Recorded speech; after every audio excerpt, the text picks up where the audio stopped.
A regular ferry in the Philippines headed out of Manila with her passengers, ready for a typical voyage to Cagayan de Oro. Deep within her lower decks, something sinister awaited. In the middle of the night, as the ship sailed through the sea with ease, an explosion rang out that would change everything. But why? Why did this happen?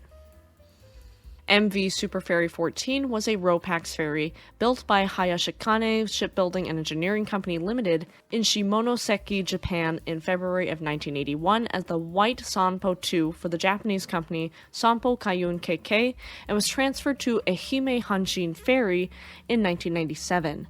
She had 3 passenger decks and a single car deck, which was accessible by ramps at the bow and the stern. She had extensive passenger facilities and had a luxurious interior.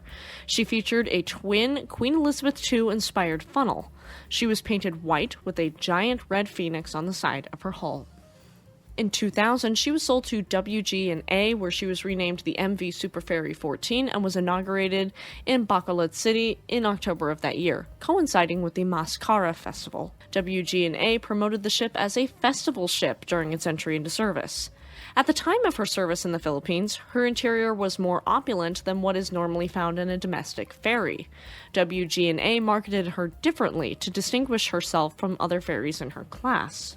If you are enjoying the video, make sure to subscribe, leave me a like, and let me know in the comments section. On the night of February 26, 2004, Superferry 14 sailed out of Manila for Cagayan de Oro via Bacolod and Iloilo City with 899 recorded passengers and crew aboard. Deep within the lower, more crowded decks of the RoPax ferry, something sinister lay dormant and armed. A 7.9-pound TNT bomb placed inside a television set.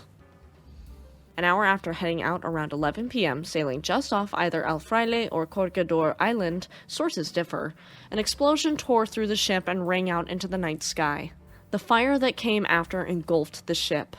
Captain Severino Manso issued the order to abandon ship at about 1:30 a.m., February 27, 2004. As the fire spread across the ship, most of the survivors jumped into the sea or boarded rescue boats. The ship would eventually capsize and remain half out of the water, taking 181 down with her. Rest in peace to the 181 people who perished aboard MV Superferry 14. May they rest easy. By February 29, 2004, it was a leap year that year, officials had accounted for 565 of the 744 recorded passengers and all but 2 of the 155 crew members. In the days following the blast, the recovery of the dead and missing was slow. Officials stated the missing may have been trapped inside the blazing ferry, drowned in Manila Bay, and may have been picked up by fishing boats.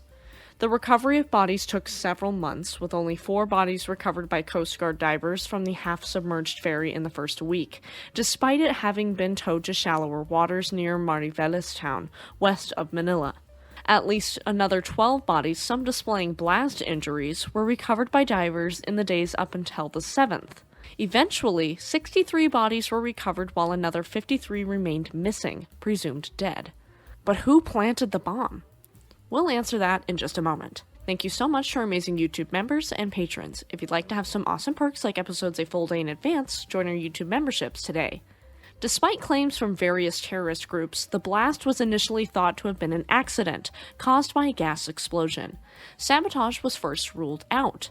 However, at the Marine Board of Inquiry hearing in late March of 2004, a safety supervisor with the ship's owner, WG&A, testified that about 150 survivors told him an explosion took place in the tourist section around the general area of Bunk 51. The captain of the ferry, Severino Manso, testified in the same hearing that the entire tourist section was engulfed in thick black smoke that smelled like gunpowder. After divers righted the ferry 5 months after it sank, they found evidence of a bomb blast. A man named Redondo Cain de Losa, a Raja Salayaman movement member, confessed to planting a bomb triggered by a timing device on board for the Abu Sayyaf group. He held a ticket on the ferry for Bunk 51B, where the bomb was placed and disembarked before the ship's departure.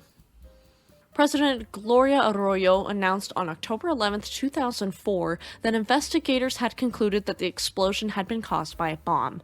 She said 6 suspects had been arrested in connection with the bombing, and that the masterminds, Gaddafi John Jalani, and Abu Sulaiman were still at large.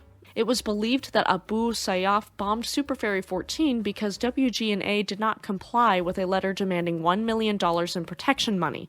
The vessel was later raised and sold for scrap.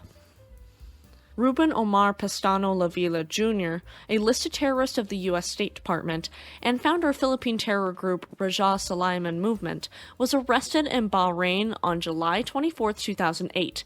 Anti-Terrorism Council Chairman Eduardo Ermita announced that Lavilla, the alleged mastermind of the Superferry 14 bombing, was deported from Bahrain to the Philippines on August 30th.